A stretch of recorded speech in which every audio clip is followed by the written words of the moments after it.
Hello दोस्तों, मैं Adarsh Kumar ideal classes में स्वागत करता हूं। आप कैसे हो? शानदार हो, जानदार हो। सबको गुड मॉर्निंग है। आज प्रकाश के परावर्तन का पार्ट 2 स्टार्ट करने जा रहे हैं, जिसमें पार्ट 1 में हम लोग पढ़ चुके थे कि प्रकाश क्या है। प्रकाश और द्रव्यमान में कुछ अंतर स्पष्ट कर लिए थे कि कैसे होता है। इसके बाद किरण बता दिए थे, किरण पुंज बता दिए थे।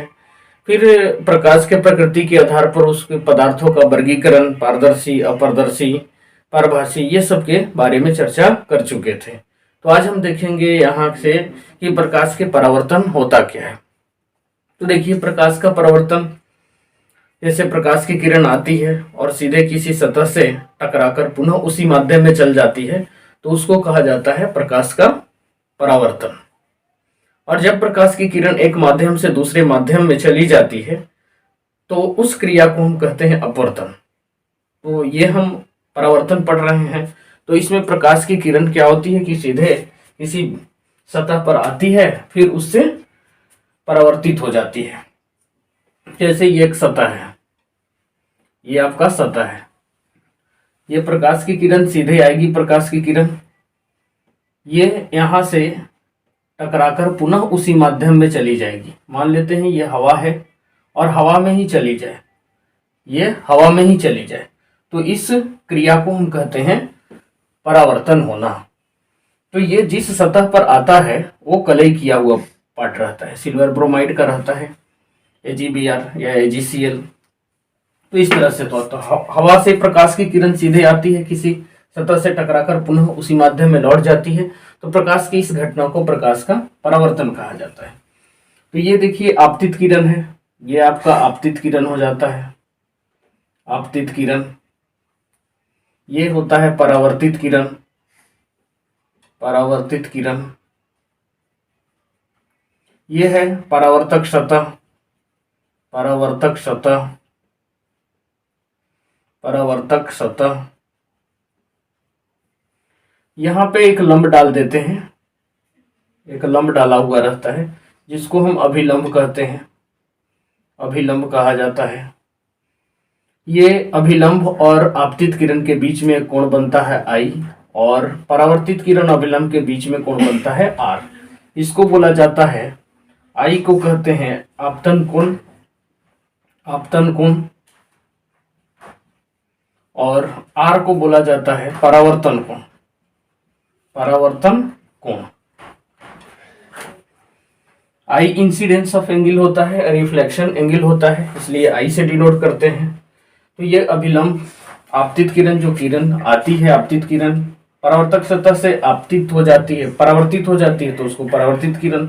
ये जो बिंदु होता है, इस बिंदु का नाम दिया जाता है आपतन बिंदु, आपतन बिंदु, आपतन बिंदु नाम दिया जाता है।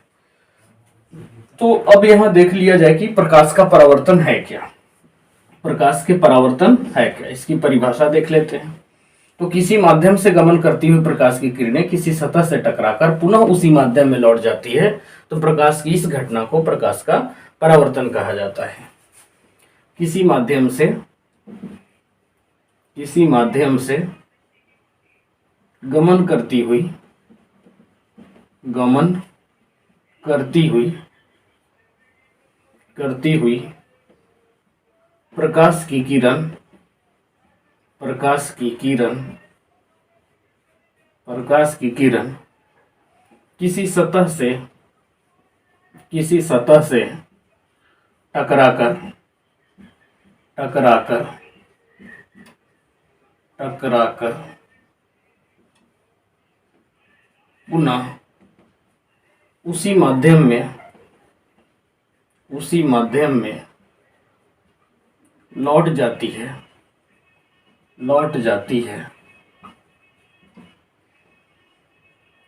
तो प्रकाश के, तो प्रकाश के इस घटना को, इस घटना को प्रकाश का,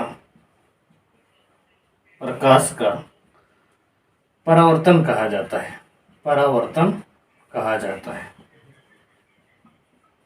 कहा जाता है, प्रकाश का परावर्तन कहा जाता है। किसी माध्यम से गमन करती हुई प्रकाश की किरणें किसी सतह से टकराकर पुनः उसी माध्यम में लौट जाती है तो प्रकाश के इस घटना को प्रकाश का परावर्तन कहा जाता है। अब देखिए, यदि मीडियम सेम है, यदि प्रकाश की किरण आई उसी माध्यम में लौट जाती है तो प्रकाश की इस घटना को प्रकाश का परावर्तन कहा जाता है। नियम क्या है? प्रकाश के परावर्तन के दो नियम हैं। प्रकाश के परावर्तन के नियम दो हैं। पहला जो होता है, आपतित किरण, परावर्तित किरण और अभिलंब तीनों एक ही तल में होते हैं। पहला क्या है? आपतित किरण, परावर्तित किरण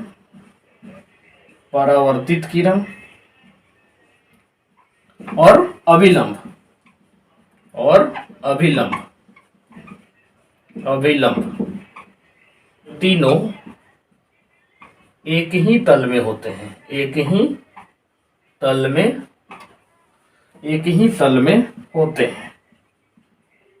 ही तल में होते हैं। दूसरा नियम क्या है? आपतन कोण परावर्तन कोण के बराबर होता है। आपतन कोण परावर्तन कोण के बराबर होते हैं। यहाँ एक पॉइंट है, आपतित किरण, परावर्तित किरण और अभिलंब तीनों एक ही तल में होते हैं और आपतन कोण परावर्तन कोण के बराबर होते हैं, अर्थात I बराबर होता है R के। ये हो गया दो नियम। तो प्रकाश के परावर्तन, किसी माध्यम से गमन करती हुई प्रकाश की किरणें किसी सतह से टकराकर पुनः उसी माध्यम में लौट जाती है तो प्रकाश की इस घटना को प्रकाश का परावर्तन कहा जाता है। प्रकाश के परावर्तन के दो नियम होते हैं। एक, आपतित किरण, परावर्तित किरण और अभिलंब तीनों एक ही तल में होते हैं और आपतन कोण परावर्तन कोण के बराबर होते हैं। ठीक है, जो प्रकाश की किरण आती है उसको आपतित किरण कहेंगे, जिस सतह पर आती है उसको परावर्तक सतह कहते हैं। आपतित किरण जिस बिंदु पर आता है उसको आपतन बिंदु कहा जाता है।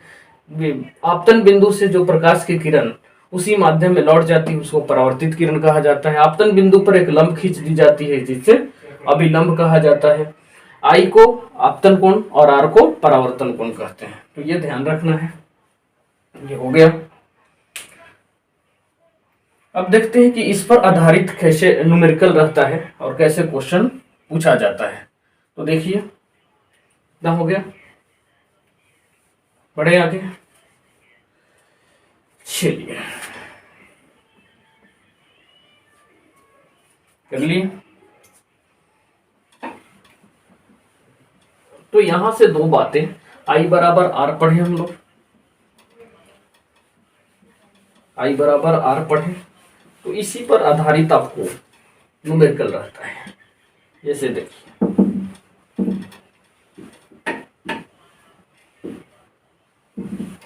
ये देखिए, ये मान लेते हैं क्वेश्चन दे दिया आपसे इस तरह से,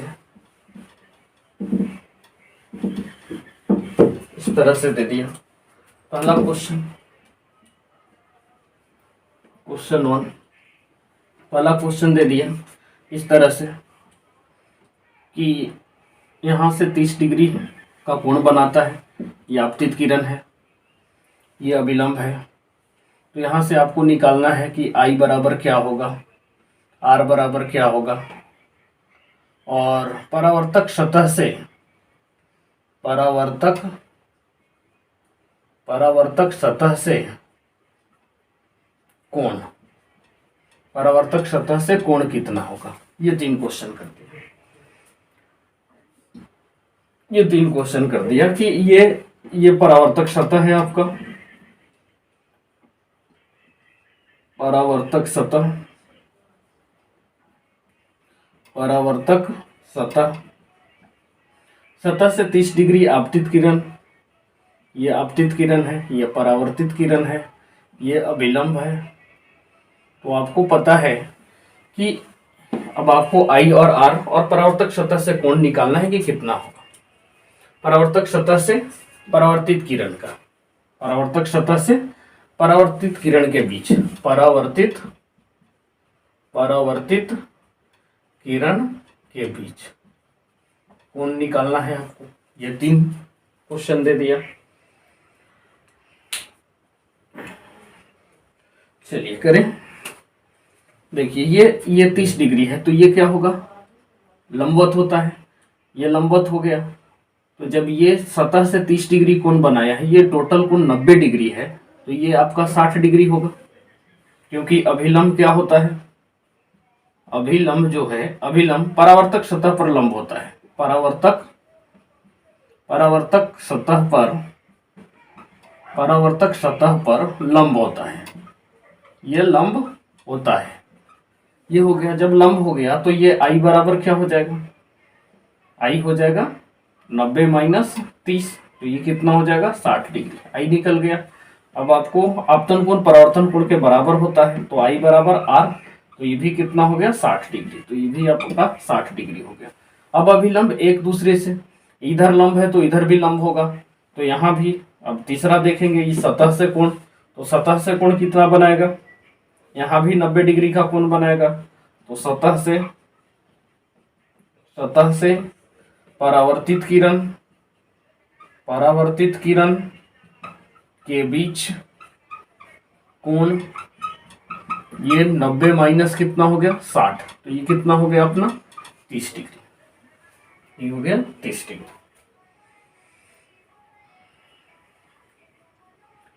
चलिए अगला क्वेश्चन देखिए। अगला क्वेश्चन है क्वेश्चन नंबर 2।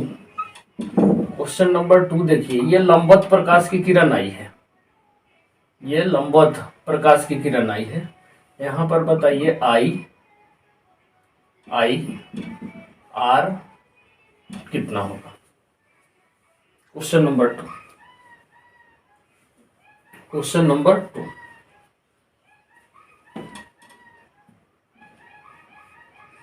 हो गया। अब यहाँ पे लंबवत आई है, तो प्रकाश की किरण बताना है यहाँ पे कि सतह पर लंबवत है, तो आई और आर का मान कितना होगा।